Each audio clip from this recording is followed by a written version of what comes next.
Okay. Rotation is upon us. It is currently April, and we've got our June announcement on rotation. One important thing about rotation this year is it occurs before all the national events. So, I'm out of the kitchen table for a little bit because updates to the Canadian Nationals include that it's been moved to July. Cool. I'm okay with that. July is an okay month. It's post-rotation. It's nice and warm. And it's after a bunch of holidays, so can't complain about that. So with that in mind, it's time to start thinking about a post-rotation world. And currently we're in a weird flux going into a lot of the national level tournaments. We can't start just yet until we get a little bit more information out of Avengers Infinity. Especially Avengers Infinity, because it does make up a lot of the national events, and it is part of them. As well, Avengers Infinity seems to be changing in design. Now, at the time of filming this, we've only had 3 previews. They include the Chase Moondragon, the super rare Quasar, and the rare Stranger, who's a Colossal. Most important about these is that none of them are particularly low points. I mean, Moondragon's the lowest of them at 80, and she's a chase. She's also very utility chase. But Quasar is coming in at 125, and the Stranger comes in at a bunch of other points. You know, I think 100 is his lowest, if I remember correctly. I might be wrong on that one. So, yeah, 100 is his lowest points for sure. Now that I'm remembering. Anyway, long and the short of it is, it looks like we're moving to a higher point game again. This is a weird place after being in such low points for a long period of time, and it does cause some thought in building. We can't yet decide if we're, if we're in that place where we need to swarm the board, if we need to use some big guys, use some big characters. But what we do know, we do lose the crutch that we've all been using to maximize our ID cards in the round table. We do lose a major important tool in making our tent poles great in the Supreme Intelligence. And we do enter an era where Shredders are very threatening teams. And the fact that they don't roll dice to do a lot of their damage, which is what's really appealing to them. If you don't have to roll a die to do damage, then you're in a pretty good place. Now, granted, it's only 1 damage at a time. You do have to use some of your brain there to make it work. So be prepared for them, but they can be outplayed. We do look to move to a fairly rush-based early portion of the metagame until we've seen what Avengers Infinity can do against that, till we see what Batman can do for the world's meta. But characters like Overdrive lose the Mr. Nobody threat, and then they have to play Ajax, and yeah. You gave me that look too. If they're not doing that, Overdrive is safe to use his items again. But of course, we also still have Kite Man. You can get 2 Kite Men for the price of 1 Overdrive. Sorry, 2 Kite Men and an ID card. A lot of ID cards are going. A lot of the staple ones. Things like the Green Arrow, like the Shield level 7.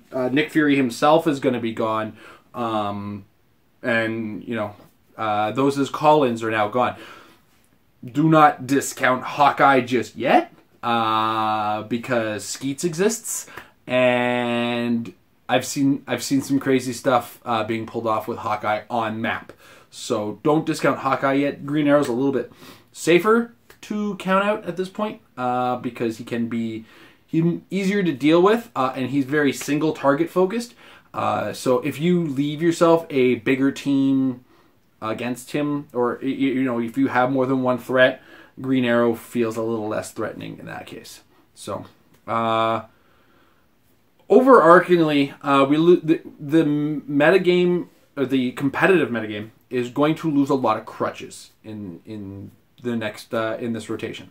A lot of things when I say crutches, you lean on them to stand up on. You use them a lot to get your foot in, as it were. You stand on top of greatness to be good. And now it takes a little bit more thought going into this.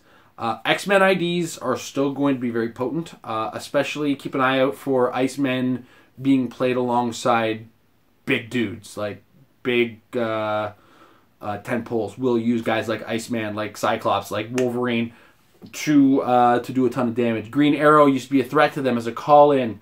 No longer the case, really. Green Arrow has to be on the board for that, which means they have to invest 80 points in him. He can be managed, but I don't think he's strong, but not quite the threat that he used to be as a 5-point call-in. So with all of that, what do we look forward to? We look forward to a slightly different game.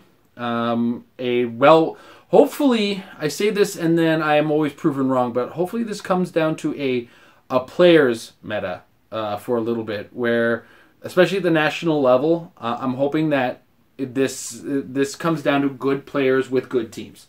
I'm hoping it's not a dominated by one figure metagame, but I'm often proven wrong, and when it comes down to this rotation speculation, it's all hypothetical. Nobody can be 100% right on it, and if they are 100% right, it was ultimately a lucky guess. Though, I do have to applaud anybody who does a lot of the analysis and says this is going to happen, this domination is going to happen, and it happens. I will cede the point to them. But a lot of people think the Unimind will make a comeback. It does depend on whether or not the Leeches and the Darwins do scare them off.